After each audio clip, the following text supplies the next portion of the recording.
Biology of depression. Introduction. Depression is an illness that involves the body, mood, and thoughts that affects the way a person acts and sleeps, the way one feels about oneself, and the way one thinks about things. When you have studied this session, you should be able to mention 4 types of depression, identify 6 symptoms of depression, discuss possible structural and anatomical changes in the brain of a depressed person, describe drug treatment of depression. Depression is a passing blue mood. It is not a sign of personal weakness or a condition that can be washed away. People with a depressive disease cannot merely pull themselves together and get better. Without treatment, symptoms can last for weeks, months, or years. Appropriate treatment, however, can help most people with depression. There is not just one cause of depression. It is a complex disease that can occur as a result of a multitude of different factors, including biology, emotional, and environmental influences. For some, depression occurs due to a loss of a loved one, a change in one's life, or after being diagnosed with a serious medical disease. For others, depression just happened, possibly due to a family history of the disorder. Types of depression.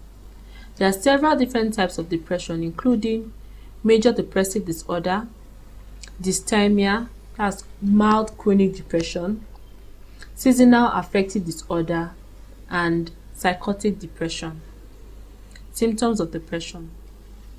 Symptoms of depression include poor appetite or weight loss or increased appetite and weight gain, difficulty in sleeping, insomnia or sleeping longer, hyposomnia, loss of energy or tiredness to the point where it is impossible to make simple everyday decisions, an observable slowing down or agitation, agitated depression shown by wringing of hands, pacing about the room, complaining, a markedly diminished loss of interest or pleasure in activities that were once enjoyed, feelings of self-reproach or excessive or inappropriate guilt over real or imagined events, complaints or evidence of diminished ability to think or concentrate, suicidal thoughts without a specific plan or a suicidal attempt without a specific plan to complete the suicidal behavior.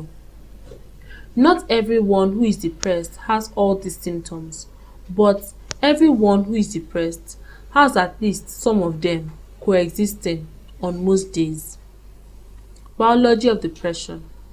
There is absolute proof that people suffering from depression have changes in their brain compared to people who do not suffer from depression.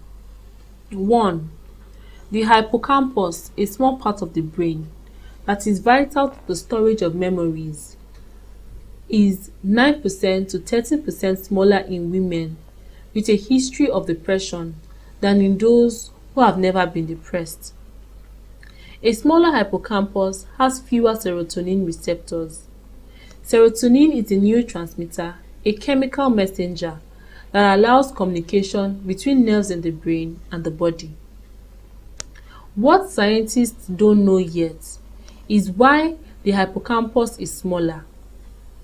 Investigators have found that cortisol, a stress hormone that is important in the normal functioning of the hippocampus, is produced in excess in depressed people. They believe that cortisol has a toxic or poisonous effect on the hippocampus. Cortisol is one of several glucocorticoids released by the adrenal gland in response to activities in the so-called hypothalamic pituitary adrenal axis. Because cortisol levels increase in response to stress, there may be a link between stressful life events and the development of depression. Abnormalities in glucocorticoid metabolism may be tested directly using dexamethasone suppression test (DST). It is also possible that depressed people are simply born with a smaller hippocampus and are therefore inclined to suffer from depression. You might have heard that depression is the result of a simple imbalance of brain chemicals. Although brain chemicals are certainly part of the cause, this explanation is too simplistic. The brain uses a number of chemicals as messengers to communicate with other parts of itself and with the nervous system. These chemical messengers, called neurotransmitters, are released and received by the brain's many nerve cells, which are also called neurons. Neurons are constantly communicating with each other by way of exchanging neurotransmitters. This communication system is essential to all of brain's functions. A tiny space called a synapse connects neurons to one another. In a simple scenario, one neuron, the sender, sends the neurotransmitter message across the synapse, and the next neuron, the receiver, receives that message by way of a receptor embedded on its surface. Receptors are tiny molecules that function like a lock on a door. Receptors have chemical channels with particular shapes, which perfectly match the shape of neurotransmitter molecules that are sent across the synapse.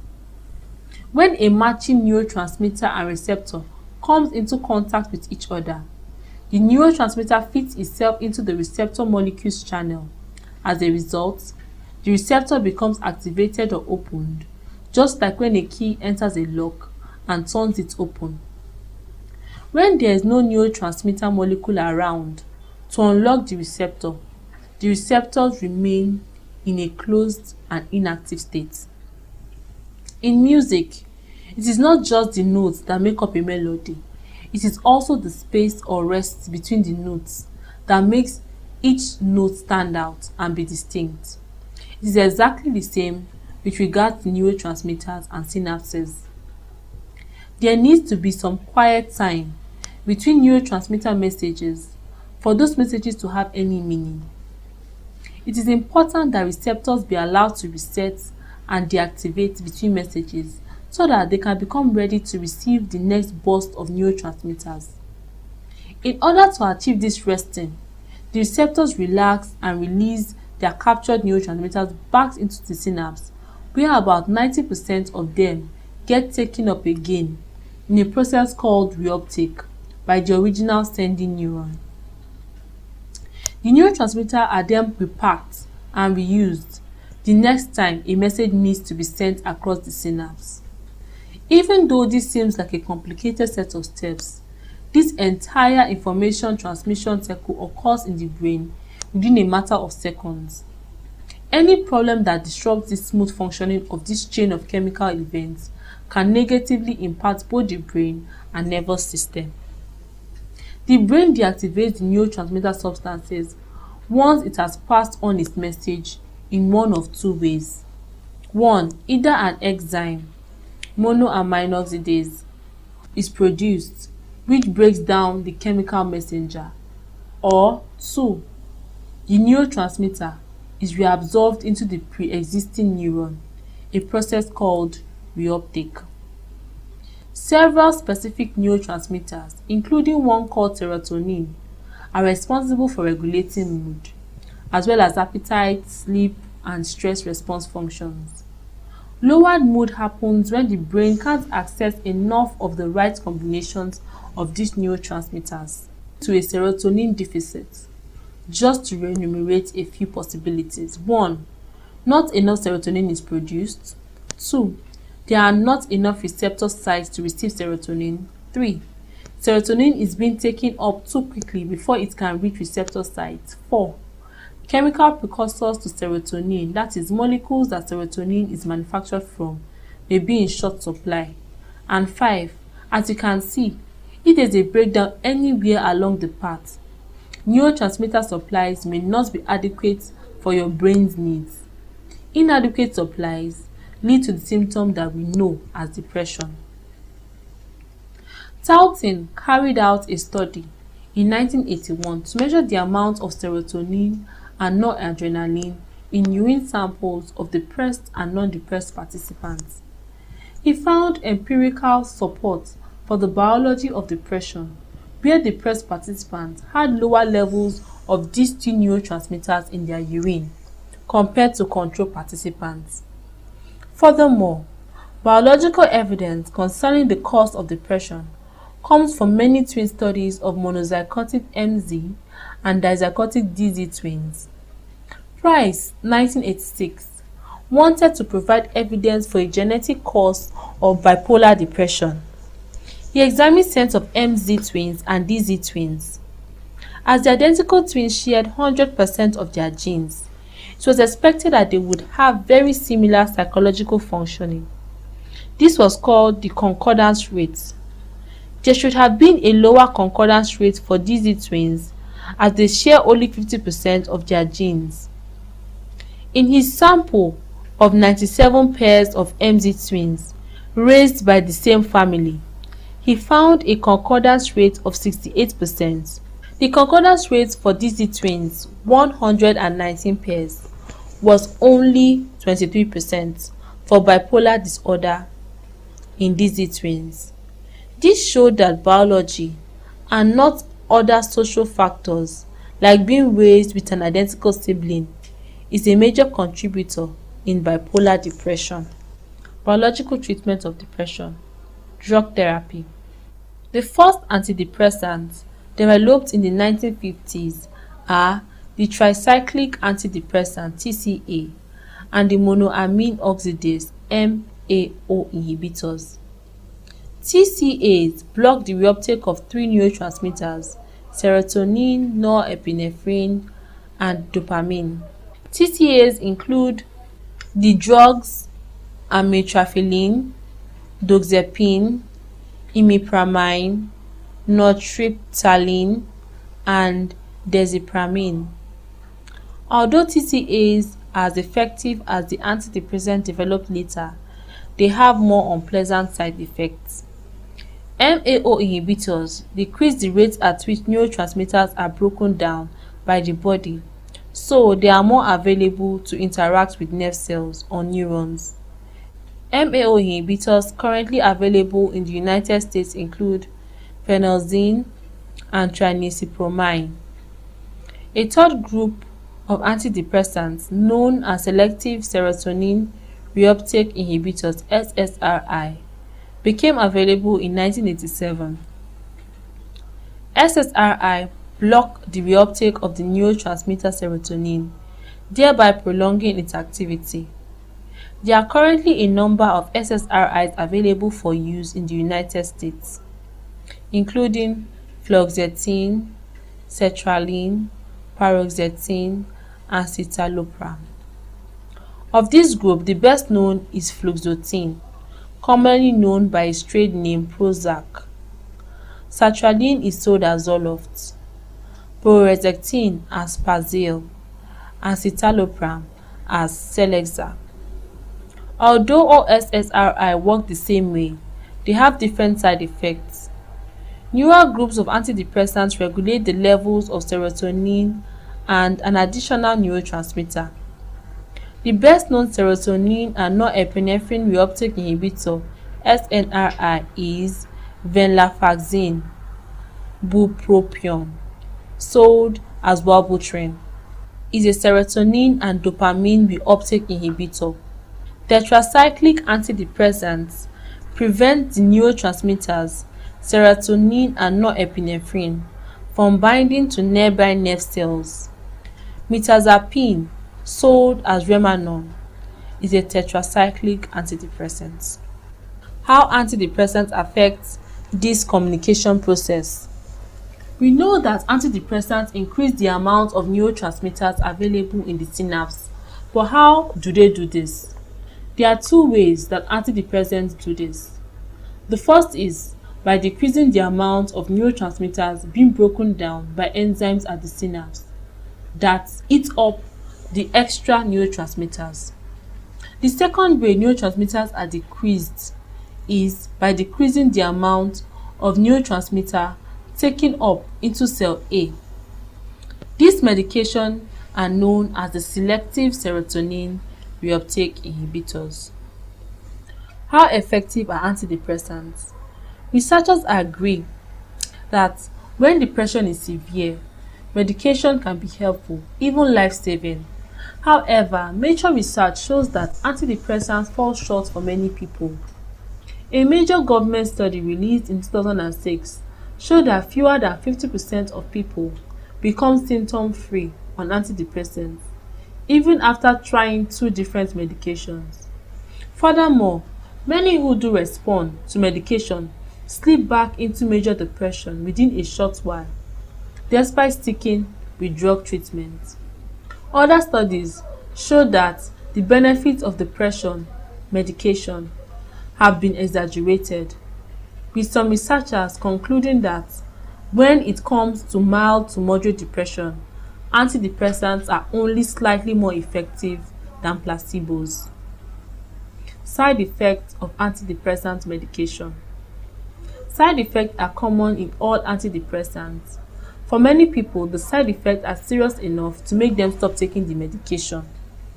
Side effects of SSRIs.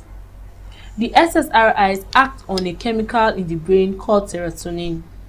Serotonin helps regulate mood, but it also plays a role in digestion, pain, sleep, mental clarity, and other bodily functions. As a result, the SSRI antidepressants cause a wide range of side effects. Common side effects include textual problems, drowsiness, sleep difficulties, and nausea. While some side effects go away after the first few weeks of drug treatment, others persist and may even get worse. In adults over the age of 65, SSRIs pose an additional concern. Studies show that SSRI medications may increase the risk for fall, fractures, and bone loss in older adults.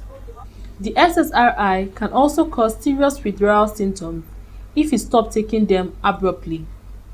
These symptoms include nausea, insomnia, anxiety, restlessness, decreased sex drive, dizziness, weight gain or loss, tremors, sweating, sleepiness, fatigue, dry mouth, diarrhea, constipation, and headaches.